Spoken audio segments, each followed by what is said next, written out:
Salam sejahtera, selamat pagi Bapak Ibu penilai sertifikasi dosen gelombang pertama tahun 2025. Perkenalkan, saya Olivia Lana Yosefin Rumkorem, salah satu dosen pada program studi pemanfaatan sumber daya perairan Akademi Perikanan Kemasan Biak. Video ini dibuat dalam rangka memenuhi salah satu persyaratan dalam pengajuan sertifikasi dosen gelombang pertama tahun 2025, yaitu pernyataan diri dosen dalam unjuk kerja Tridharma Perguruan Tinggi PDD UKT-PT pada unsur pengajaran. Mata kuliah yang saya ambil sebagai contoh dalam video pembelajaran adalah mata kuliah pokok pada program studi pemanfaatan sumber daya perairan, yaitu Scuba Diving dengan kode mata kuliah PSPP 306. Mata kuliah ini memiliki kredit 3 SKS yang terdiri dari 2 SKS teori dan 1 SKS praktik. Mata kuliah ini disampaikan dengan metode DIA atau Delivery, Interaction, and Assessment. Deskripsi mata kuliah ini memberikan pemahaman teoritis dan keterampilan praktis dasar dalam penyelaman scuba. Materi pembelajaran pada mata kuliah ini meliputi sejarah perkembangan penyelaman di dunia, jenis penyelaman, tujuan penyelaman, organisasi dan jenjang dalam penyelaman, pengenalan skin diving dan peralatannya, serta teknik dasar dalam skin diving. Kemudian dilanjutkan dengan pengenalan scuba diving, peralatan scuba diving, dan teknik-teknik dasar dalam scuba diving. Selain itu, mahasiswa juga mempelajari fisika penyelaman, kode umum, lingkungan penyelaman, dan biota berbahaya yang perlu diwaspadai saat melakukan penyelaman, serta faktor resiko dan pertolongan pertama saat cedera penyelaman. Capaian pembelajaran pada program studi pemanfaatan sumber daya perairan. Yang pertama, menunjukkan sikap bertanggung jawab atas pekerjaan di bidang keahliannya secara mandiri. 2. Menguasai teori dasar-dasar diving dan mempraktikkan dasar-dasar penyelaman, serta melakukan penyelaman pada perairan tertutup maupun terbuka. 3. Mampu menyelesaikan masalah pekerjaan dengan sifat dan konteks yang sesuai dengan bidang keahlian terapannya didasarkan pada pemikiran logis, inovatif, dan bertanggung jawab atas hasilnya secara mandiri. 4. Mampu bekerja sesuai standar operasional dalam kegiatan pemanfaatan sumber daya perairan. Capaian pembelajaran mata kuliah. 1. Mahasiswa mampu memahami ruang lingkup penyelaman. 2. Mahasiswa mampu mengaplikasikan teknik penyelaman secara bertanggung jawab. 3. Mahasiswa mampu mengaplikasikan cara pertolongan pertama cedera atau kecelakaan yang terjadi saat penyelaman. Sistem pembelajaran yang digunakan adalah secara tatap muka, di mana teori disampaikan di dalam kelas dan praktik yang dilakukan di perairan tertutup atau kolam. Metode pembelajaran. Perkuliahan dilakukan dengan metode ceramah, diskusi, dan penugasan terhadap mahasiswa. Sistem penilaian pada mata kuliah ini yaitu penilaian dilakukan secara komprehensif, mencakup aspek kognitif dengan menggunakan tes tertulis yang dilakukan saat ujian tengah semester maupun ujian akhir semester, maupun tes lisan secara langsung di dalam kelas berupa kuis setiap sebelum maupun setelah penyampaian materi. Aspek psikomotorik dinilai dengan melakukan penilaian terhadap kemampuan praktik mahasiswa dalam penggunaan peralatan selam, kode penyelaman, serta penanganan cedera saat penyelaman. Sedangkan aspek afektif dinilai berdasarkan sikap, karakter, dan etika mahasiswa selama mengikuti perkuliahan pada mata kuliah ini. Bapak Ibu penilai sertifikasi dosen gelombang 1 tahun 2025, berikut adalah video pembelajaran yang dilakukan secara tatap muka untuk mata kuliah Scuba Diving pada program studi pemanfaatan sumber daya perairan Akademi Perikanan Kemasan Biak.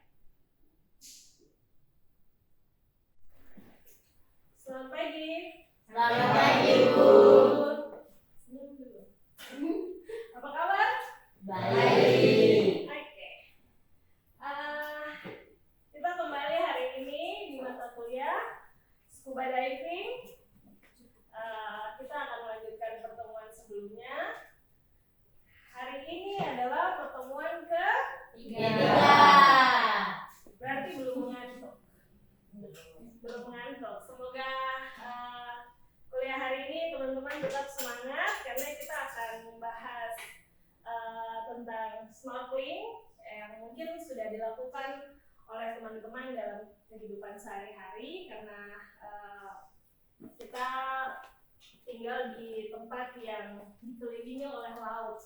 Jadi biasanya apalagi yang laki-laki suka menyelam atau di sini disebut molo-molo. Sebelum kita mulai sambil absennya dijalankan, tolong tanda tangan. Ya, kita masuk ke pertemuan ketiga, yaitu skin diving atau snorkeling. Pada pertemuan hari ini, teman-teman sebagai mahasiswa diharapkan mampu menjelaskan tentang pengertian skin diving, apa itu skin diving, kemudian apa saja peralatan skin diving yang nantinya bisa menyebutkan peralatan skin diving itu apa, atau biasa disebut juga dengan alat dasar selam. Kemudian menjelaskan fungsi-fungsinya, setelah disebutkan dijelaskan fungsinya seperti apa, dan jenis-jenis dari alat dasar selam itu sendiri. Pokok bahasan kita pada hari ini yaitu definisi skin diving, kemudian peralatan skin diving, yaitu fungsi dan jenisnya. Oke, apa itu skin diving? Masih ingatkah pertemuan yang lalu kita sudah membahas tentang scuba diving? Scuba diving dulu sudah. Apa itu scuba diving? Ada yang masih ingat? Ya, silakan. Scuba diving adalah penyelaman dengan alat scuba. Ya, penyelaman dengan menggunakan alat scuba. Kalau teman-teman masih ingat, harusnya masih ingat ya, minggu yang lalu kita sudah membahas tentang alat scuba, dasar-dasar scuba diving. Jadi scuba diving adalah self-containing underwater breathing apparatus atau penyelaman yang dilakukan sendiri dengan menggunakan alat scuba. Kemudian skin diving. Tadi sudah tentang scuba diving. Scuba diving adalah menggunakan alat scuba. Kalau skin diving, ada yang tahu? Skin diving apa?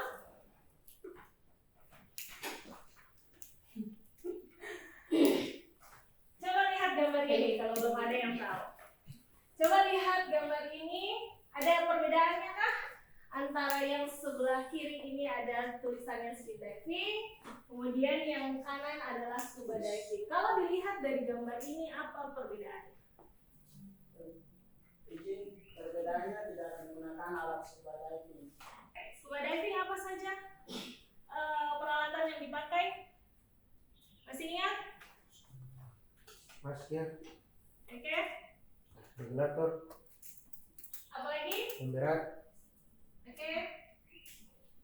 Terus fins, fins. Oke. Wetsuit. Apa lagi? Dan tabung Ya, dan tabung. Ya. Sedangkan scuba diving, satu tabung ini kalau teman-teman sebagai penyelam dan bisa menghemat, tapi di ini berarti harus tetap bernafas di dalam air. Jangan sampai tidak bernafas. Itu berbahaya karena tabung ini fungsinya untuk membantu pernapasan. Jadi ketika teman-teman bisa mengatur ritme napas dengan baik, ini bisa bertahan sampai 1,5 jam atau 2 jam. Tapi kalau teman-teman panik, bisa 1 jam mungkin. Kalau panik kan proses pernafasan menjadi lebih cepat. Pemborosan isi tabung namanya. Oke, kemudian di skin diving ini kita bisa lihat merupakan gabungan antara snorkeling dan free diving. Kalau snorkeling biasanya yang dilakukan ada yang sudah pernah snorkeling? Iya, di permukaan air, hanya di kulit air biasanya disebut, atau di permukaan air. Jadi di atas kemudian menggunakan masker dan snorkel, kemudian fins. Jadi kita bisa melihat biota-biota atau ekosistem di bawah di dasar laut hanya dari atas. Nah, bedanya apa dengan free diving? Kalau free diving itu yang biasanya kita punya teman-teman lakukan atau mungkin ada di sini yang biasanya lakukan, yaitu penyelaman yang jauh turun ke bawah ke dasar perairan, biasanya sambil aktivitas memanah ikan. Snorkeling teman-teman hanya di permukaan air tanpa perlu mengambil nafas ke atas lagi. Snorkel ini berfungsi untuk mengambil udara dari permukaan. Skin diving merupakan kombinasi dari snorkeling dan free diving. Kemudian skin diving adalah kegiatan selam non scuba yang tadi sudah dijelaskan sama salah satu teman kita, bahwa skin diving ini hanya menggunakan peralatan selam dasar. Peralatan selam dasar itu ada masker, snorkel, fins, kemudian ada juga tambahan bisa dengan boots atau tanpa boots. Apa tujuan dari melakukan skin diving? Skin diving bertujuan untuk menikmati pemandangan di bawah air dari permukaan dengan sesekali melakukan penyelaman tahan napas menuju kedalaman tertentu. Ya, jadi biasanya hanya aktivitas wisata, teman-teman biasanya melakukan snorkeling, yaitu melihat keindahan di bawah permukaan air. Nah, kita lanjut ke peralatan skin diving. Apa saja peralatan skin diving? Ini apa yang di depan? Oke, masker. Yang ini? Yang warna hijau? Fins. Belum benar. Snorkel. Kemudian yang ini? Tadi apa? Yang tadi? Fins. Oke. Ini? Boots. Biasanya disebut boots atau sepatu boots. Masker atau bahasa Inggrisnya diving mask. Masker yang dilakukan untuk menyelam, bukan masker yang kita pakai sehari-hari kalau sakit ya. Kemudian ada juga snorkel. Ini nomor 2, snorkel ini seperti pipa. Nah ini ada. Ini kalau ini kan cuma gambar. Ini aslinya seperti ini. Ini adalah masker. Kemudian ini terpisah. Yang satunya adalah snorkel. Bisa dilepas. Ini adalah snorkel. Kemudian ada fins. Ini fins. Ini sudah pernah pakai. Carlos sudah. Berarti mungkin Carlos sudah sering menyelam kan? Ini fins. Fins terpasang ya kayak sepatu. Bedanya dengan sepatu yang biasa apa?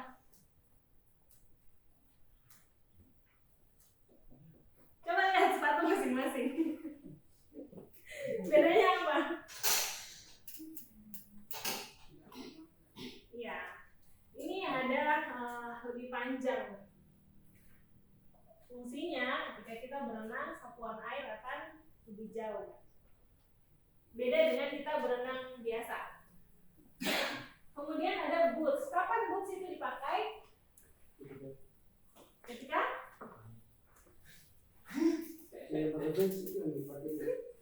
Ya, kita nanti lihat ada boots yang ada fins yang menggunakan boots, ada yang tidak.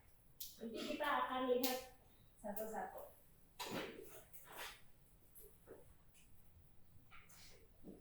Yang pertama adalah masker. Kita lihat dulu tentang masker atau diving mask. Ini diving masker ini adalah berfungsi untuk memberikan rongga udara antara air dan mata, sehingga dapat membantu melihat di bawah air. Pasti teman-teman kalau ke laut, kalau tidak pakai masker atau kacamata renang, biasanya mata perih karena air laut itu kan asin. Nah, masker ini berfungsi untuk membantu memberikan rongga antara mata dan air. Ini rongganya, dan teman-teman bisa melihat di dalam air dengan mudah, bisa melihat terumbu karang dengan jernih, bisa melihat lamun dengan jernih, melihat jenis-jenis lamun. Selain itu, masker juga melindungi mata dari iritasi. Kalau mata terpapar air laut yang asin itu terlalu lama, pasti perih. Terlalu lama lagi akan menyebabkan iritasi dan membantu penyesuaian terhadap tekanan hidrostatis.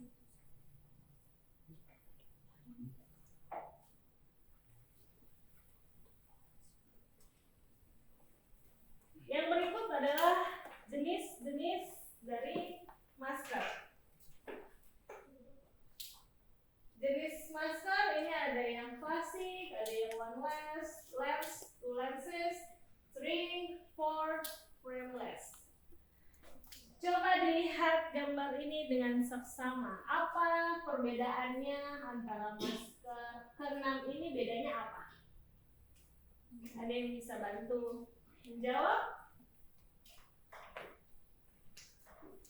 Izin Ibu, Ya, silakan. perbedaan dari masker ini, Ya, masker ke-1,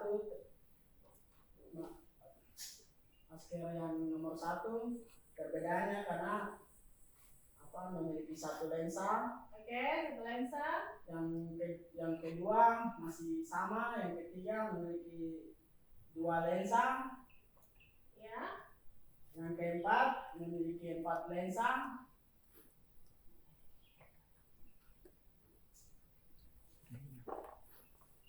kemudian Yang keempat memiliki 4 lensa. ya, ini. Kemudian Yang kelima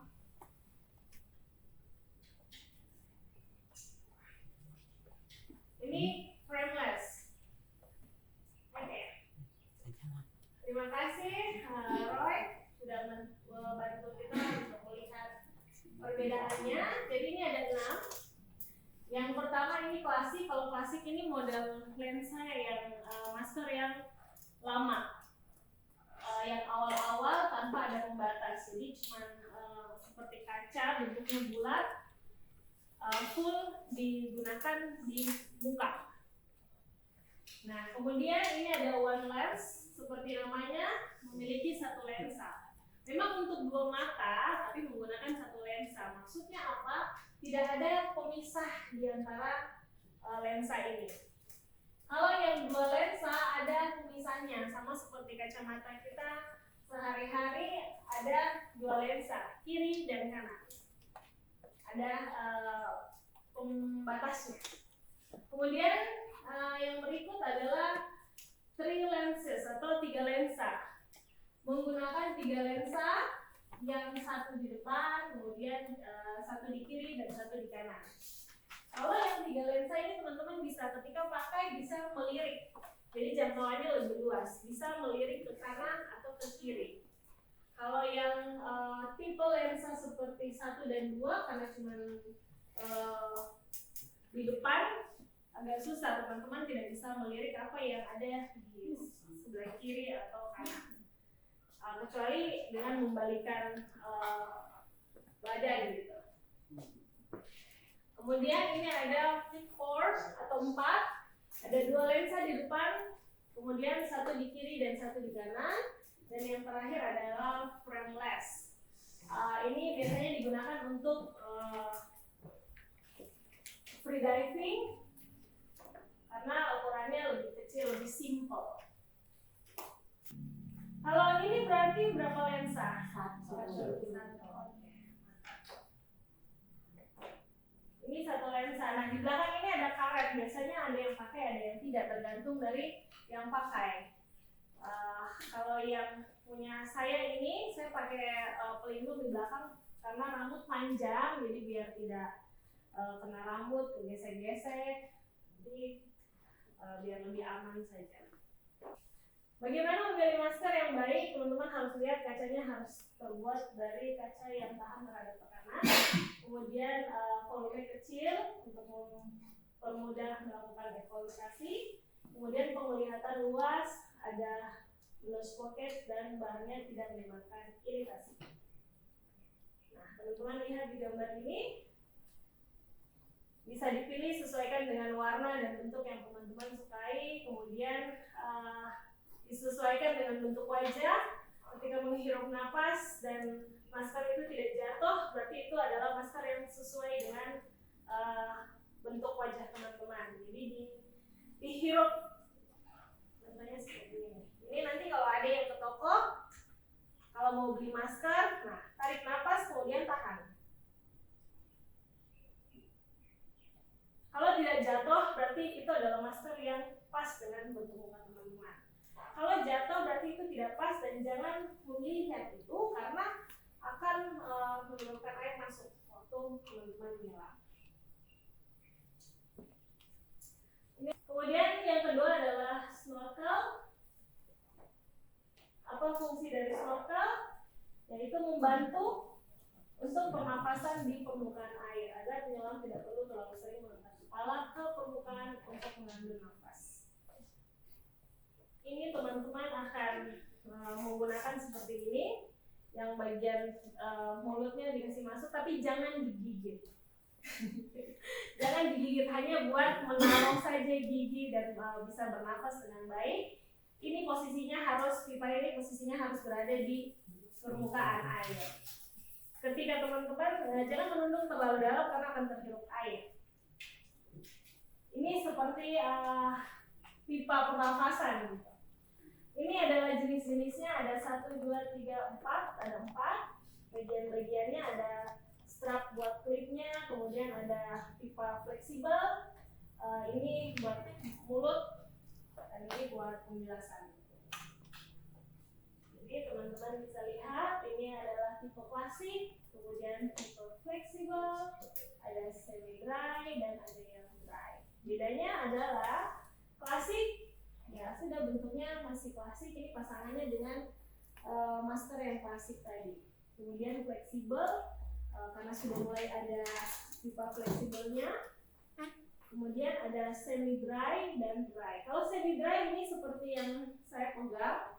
Semi dry ketika teman-teman turun ke dalam, jauh lebih dalam dan air masuk, teman-teman bisa meniupnya dan air ini akan keluar lagi lewat pipa ini tanpa harus membuka semua peralatan ini. Tapi kalau yang dry, ketika turun ke dalam air, otomatis katupnya akan tertutup, jadi tetap kering, teman-teman aman. Dan harganya pun menyesuaikan, semakin bagus kualitasnya harganya semakin bagus. Jadi silakan menabunglah untuk membeli sesuai dengan apa yang diinginkan. Nah, ini ya, ini yang sudah tadi saya jelaskan. Kita lanjut. Cara memilih snorkel sama seperti yang masker, bisa memilih yang mana yang cocok dan yang sesuai. Perawatan sama seperti pada masker dan snorkel. Dan yang terakhir adalah tentang boots. Ini adalah jenis-jenis boots. Fungsinya pasti adalah untuk melindungi kaki pada saat menggunakan virus tipe overkill dan melindungi kaki saat berjalan di daerah berbatu karang atau di tempat berbahaya yang menempel pada substrat perairan. Nah ini ada yang sampai atas nih tinggi, kemudian ada yang cuma sampai di buka kaki saja. Oke, cara memilih boots, pilih yang tidak terlalu ketat dan tidak terlalu longgar. Sama seperti memilih sepatu, supaya teman-teman tetap nyaman. Oke, mungkin itu untuk pertemuan hari ini. Ada pertanyaan? Jelas? Jelas. Nanti kita akan lanjut ke pertemuan berikut tentang apa itu lebih spesifik ke scuba diving. Sebelum kita akhiri, teman-teman, saya akan melihat sejauh mana teman-teman mengingat. Kita akan kuis. Silakan isi nama, jangan lupa. Sudah ada yang senyum-senyum. Langsung menuliskan jawabannya. Silakan tulis jawabannya. Nomor 1. Nomor 1, apa yang dimaksud dengan skin diving?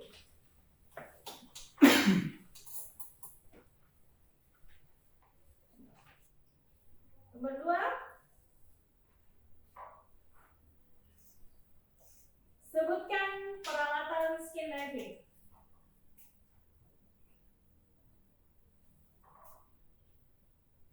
3, sebutkan jenis-jenis masker.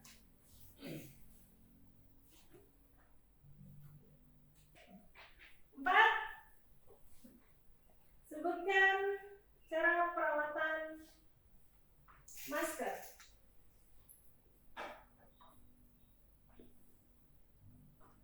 5, bisa dijelaskan ya cara perawatan masker.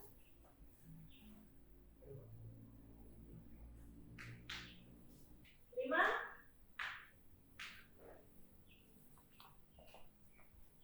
sebutkan 2 jenis fins.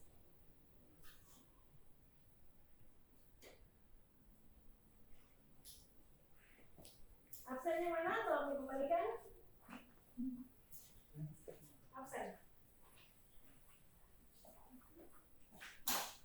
Oke? Sudah? Silakan dikumpulkan. Tolong estafet dari belakang. Tesnya.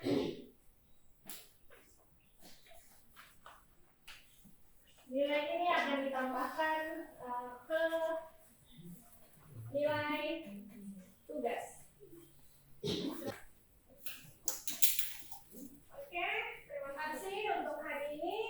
Kita ketemu lagi minggu depan. Ingat, jangan lupa materi hari ini akan kita review minggu depan pada pertemuan keempat. Sebelum masuk ke materi yang keempat, saya akan kembali mereview materi hari ini. Siap ya? Oke, terima kasih hari ini. Selamat siang, Tuhan memberkati kita.